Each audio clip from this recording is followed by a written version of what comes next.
ধলাইতে একাধিক সরকারি প্রকল্পের শিলান্যাস করলেন বিধায়ক নিহার রঞ্জন দাস। ধলাইতে একাধিক সরকারি প্রকল্পের শিলান্যাস করলেন বিধায়ক নিহার রঞ্জন দাস। শনিবার ধলাইয়ের নরসিংপুর ব্লকের বিভিন্ন জিপিতে ফলক উন্মোচন করে নির্মাণ কাজের আনুষ্ঠানিক সূচনা করেন তিনি।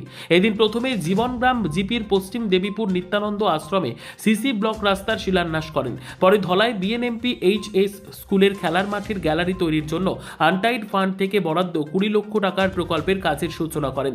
এভাবে দক্ষিণ নরসিংপুর জিপির দক্ষিণ বেকিরপাড় বিসর্জন ঘাট জিপির ভুবনেশ্বর সাধু ঠাকুরের আশ্রমে সিসি রাস্তা, উত্তর নরসিংপুর জিপির রাধামাধব আখড়ার কালচারাল হল, পূর্ব বরজালেঙ্গা জিপির শিববাড়ির সিঁড়ি ও অটল মার্কেটের শিলান্যাস করেন বিধায়ক নিহার রঞ্জন দাস।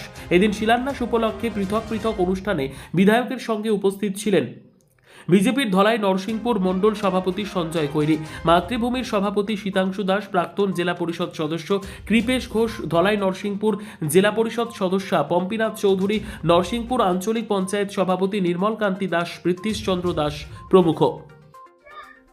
যে আনটাইড ফান্ড থেকে 20 লক্ষ টাকা ব্যয়ে যে একটা গ্যালারি হবে, এই গ্যালারিটা শুভ শিলান্যাস আমরা করেছি। আমরা লক্ষ্য করেছি যে এই ধলাই বিধানসভা চক্রে আমাদের কোনো স্টেডিয়াম নেই, কিন্তু এটা আস্তে আস্তে একটা মিনি স্টেডিয়ামে পরিণত হয়েছে এই বিএনপি স্কুলের মাঠ। আমরা ইতিমধ্যে লক্ষ্য করেছি যে 6টা গ্যালারি ইতিমধ্যে হয়েছে। এখানে আমাদের মাননীয় সাংসদ পরিমল শুক্লবৈদ্য মহাশয় ফান্ড দিয়েছেন, এখানে doctor Rajdeep Roy MP fund থেকে দিয়েছেন, পরিমলদার তৎপরতায় এখানে সিআরএফ ফান্ড থেকে কিছু এসছে, এগুলা দিয়ে 2টা গ্যালারি হয়েছে।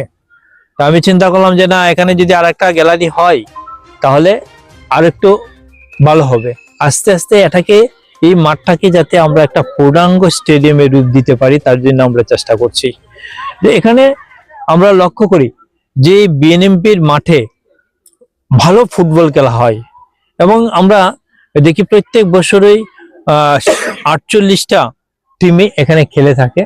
এখানে মাতৃভূমি এনজিও মনন্দার নেতৃত্বে মাতৃভূমি এনজিও এখানে খেলাধুলার ব্যবস্থা করে থাকে, খুব ভালো খেলা হয়। ইভেন আমরা লক্ষ্য করেছি যে সাউথ আফ্রিকা, কেনিয়া এইসব দেশের প্লেয়াররাও এখানে এসে খেলে, কলকাতা থেকেও প্লেয়াররা এখানে এসে খেলে, মিজোরাম থেকে আসে, খুব ভালো খেলা হয়, আমরা উপভোগ করি। কিন্তু যে এত দর্শক হয় তাদের স্থান দিতে হলে গ্যালারির প্রয়োজন আছে, আর গ্যালারি ছাড়া এত মানুষের স্থান দেওয়া সম্ভব নয়। এজন্য আগে থেকেই চিন্তাধারা হয়েছে, আমাদের নেতা পরিমল শুক্লবৈদ্যের তৎপরতায় এখানে গ্যালারি নির্মিত হয়েছে। আর এই ধারাকে আমরাও এগিয়ে নিয়ে যাব। আর আমার ফান্ড থেকে আমি প্রপোজাল দিয়েছি, আনটাইড ফান্ড থেকে 20 লক্ষ টাকা মঞ্জুর হয়েছে। আগামীতেও এই ধারা অব্যাহত থাকবে। আমরা চেষ্টা করব সবাই মিলে যাতে এটাকে একটা পূর্ণাঙ্গ স্টেডিয়ামে রূপ দিতে পারি। নমস্কার দাদা। তুমি না করলে না পুরো